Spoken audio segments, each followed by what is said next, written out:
আগামী বছর রাজ্যে বিধানসভা নির্বাচন, আর তাই আরও বেশি করে জনসংযোগ বাড়ানোর ওপরে গুরুত্ব দিচ্ছে সমস্ত রাজনৈতিক দল। সেই জনসংযোগের বিষয়ে চমক দিলেন বর্ধমান দক্ষিণের তৃণমূল বিধায়ক। উল্লেখ্য, এর আগে দিদিকে বলো বা একটাকে অভিষেকের মতো হেল্পলাইন দেখা গিয়েছে, আর এবার কার্যত সেই মমতা ব্যানার্জি এবং অভিষেক ব্যানার্জির দেখানো পথে চলেই হেল্পলাইন চালু করলেন বর্ধমান দক্ষিণের তৃণমূল বিধায়ক খোকন দাস। চালু হলো এক ফোনে খোকন হেল্পলাইন, আর সেই হেল্পলাইন নাম্বারটা হলো 8170999159।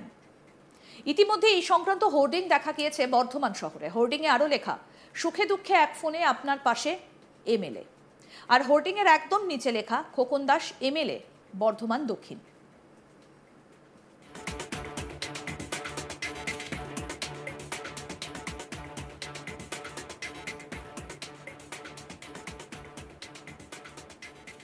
জানা গিয়েছে, বর্ধমান দক্ষিণ বিধানসভার ৩৫টি ওয়ার্ডের মানুষের জন্য বিধায়কের এই উদ্যোগ। এই প্রসঙ্গে বিধায়ক জানান, বিধানসভা এলাকায় প্রত্যেকটা মানুষ যাতে সুখে থাকে, হাসি মুখে থাকেন, তার জন্যই এই উদ্যোগ। নির্দিষ্ট হেল্পলাইন নাম্বারে ফোন করে বিধানসভা এলাকার মানুষ যেরকম সাহায্য চাইবেন, বিধায়ক এক ফোনেই তার দ্রুত সমাধানের চেষ্টা করবেন। এই কাজের জন্য তিনি কর্মী নিয়োগ করা হয়েছে। এক ফোনে খোকনে বিশেষ নজর দেওয়া হচ্ছে যারা বাড়িতে একা থাকেন, নিঃসঙ্গ বৃদ্ধ বৃদ্ধা, যাদের পরিজনেরা দূরে থাকেন, তাদের বাড়িতে খাবারের সমস্যা রয়েছে, দুস্থ মানুষ, রিক্সা চালক, ভ্যান চালক থেকে দিন আনি দিন খাওয়া পরিবারগুলোর দিকে। এই খাবার কঙ্কালেশ্বরী কালী মন্দির ট্রাস্টের তরফে পরিবেশিত হলেও মেনুতে কিন্তু থাকছে আমিষ খাবারই। এছাড়াও আগামী ১ অক্টোবর থেকে ৫ থেকে ৮ বছর বয়সী বাচ্চাদের জন্য বিনা পয়সায় কম্পিউটার প্রশিক্ষণের পরিষেবাও চালু করছেন বিধায়ক। কি বলছেন তৃণমূল বিধায়ক খোকন দাস, শুনব। আমি একটা নাম্বার আজকে লঞ্চ করলাম, যেটা এক ফোনে বিধায়ক খোকন দাস। সেই নাম্বারটা শুধু আমাদের এই কাজের জন্যই ব্যবহার হবে, সেই নাম্বারটা অন্য কোনো ফোনে কাজ হবে। সেই নাম্বারটা হচ্ছে 8170999159।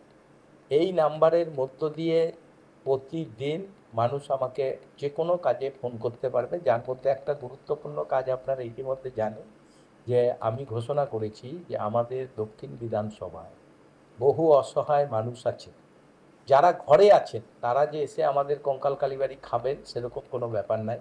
ঘরে তারা অসহায় রয়েছেন, হয়তো ঠিকমতো খেতে পাচ্ছেন না, তাদের আমরা দুবেলা খাবার বাড়িতে পৌঁছে দিতে চাই। আমরা আজকে আপনাদের মাধ্যমে আরও মানুষের কাছে জানাতে চাই এবং আপনাদের কাছেও আমাদের আবেদন যে এরকম যদি কোনো লোকের খবর আপনারা পান, তাদের আধার কার্ড এবং তাদের যদি ফোন নাম্বার থাকে আপনারা আমাদের কাছে দিন, আমরা 2 বেলা তাদের খাবার পাঠিয়ে দেবো। ইতিমধ্যে আপনারা জানেন যে আমরা যে দুপুরে মায়ের অন্নভোগ চালু করেছি সেটা 3 বছর হয়ে গেল, আর এবার আবার আমরা সেপ্টেম্বর থেকে রাত্রিবেলায় রাতে আমরা খাবারের ব্যবস্থা করেছি। প্রতিদিন 600-700 লোক খাচ্ছে এবং এই খাবারের সঙ্গে সঙ্গে আমাদের যেটা চিন্তা ভাবনা যে বহু লোক আছে হয়তো আমাদের এত দূর এসে অসহায় মানুষ, তারা খেতে পাচ্ছে, আমাদের এখানে রিক্সা ভাড়া টোটো করে আসবে, অনেক টাকা লেগে যাবে। তার জন্য আমরা 1 তারিখ থেকেই আমাদের টার্গেট, ইতিমধ্যে আমাদের 30-35টা দরখাস্ত জমা পড়ে গেছে।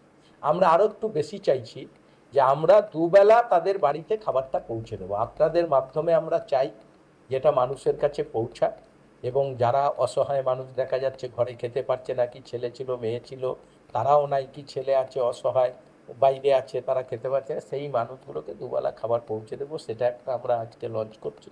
এই যে খাবার তো দেখা যাচ্ছে যে কঙ্কালেশ্বরী কালী মন্দিরে কোন ব্যবস্থা রয়েছে সেটা থাকছে। দেখুন, 10 টাকার কুপন, একটা 5 টাকার, শুধু আমরা সংখ্যাটা ঠিক রাখার জন্য। নাহলে আমরা কত লোকের খাবার করব, প্রতিদিন খাবার নষ্ট হবে, কেউ খেতে যাবে খাবার পাবে না। যার জন্য আমরা একটা সংখ্যাকে রাখতে চাই যে আজকে আমাদের কতজন খাবে, 1800 খাবে, তাহলে আমরা 1800 লোককে সামনে রেখে আমরা রান্না করব যাতে তারাও খেতে পারে, আবার প্রচুর খাবার নষ্ট না হয়। শুধু সংখ্যাটাকে ঠিক করার জন্য আমরা একটা 5 টাকা একটা 10 টাকা কুপন। যে নতুন পদ্ধতি শুরু হলো যে ফোনেতে আপনার যদি কেউ অসহায় থাকে তাদের বাড়ি বাড়ি খাবার পৌঁছে দেওয়া হবে, এটা মানে আগের থেকে কি জানাতে হবে না? না, এখন দেখুন আমরা ইতিমধ্যে তাদের আধার কার্ড এবং ফোন নাম্বার আর তার নিয়ে নিচ্ছি। ইতিমধ্যে 30-35টা আমাদের জমা পড়ে গেছে খাতায়। আমাদের আগে জানালে কি হবে, তাহলে আমরা আগে থাকতে তাকে দিয়ে দেবো এবং পরে জানালেও হয়তো সেই দিন দিয়েই আমরা তাকে লিস্টে তুলে নেবো।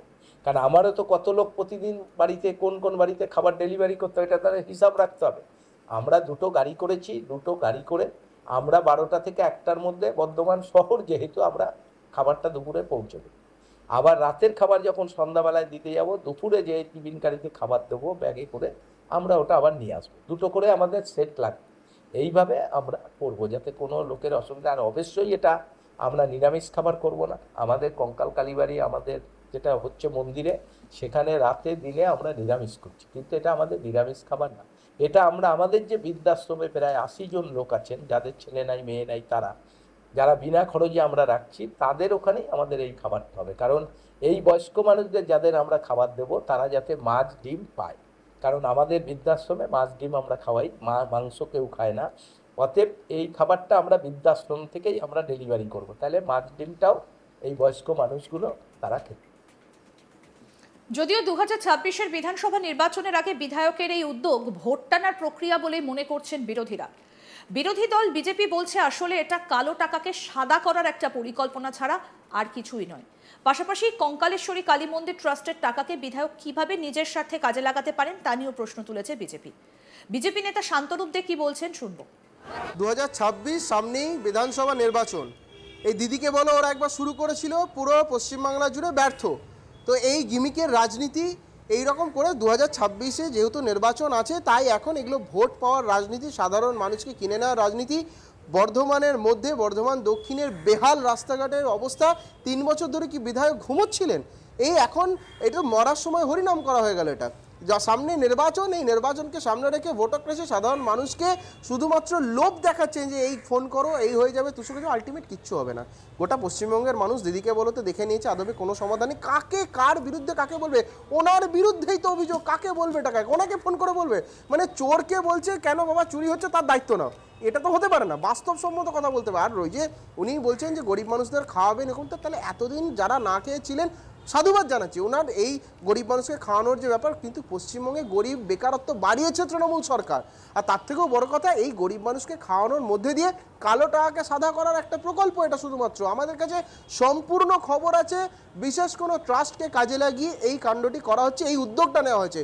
শুধুমাত্র সাধারণ মানুষের টাকা, ট্যাক্সের টাকা, সাধারণ মানুষের টাকাকে, কালো টাকাকে সাদাতে রূপান্তরিত করা হচ্ছে, যা সাধারণ মানুষের টাকাগুলোরা মেরে রেখেছে। এই তো প্রকল্পের নামে, প্রকল্পের আড়ালে এই হচ্ছে এদের মেন মুখোশের আড়ালে যে মুখ, সেই মুখটা সাধারণ মানুষ বুঝতে পেরে গেছে। এই ভোটের আগে এরকম প্রোপাগান্ডা করে, সাময়িক ফুলুকের রাজনীতি করে পশ্চিমবাংলার মানুষ তথা বর্ধমানের মানুষকে আর ভোলানো যাবে না।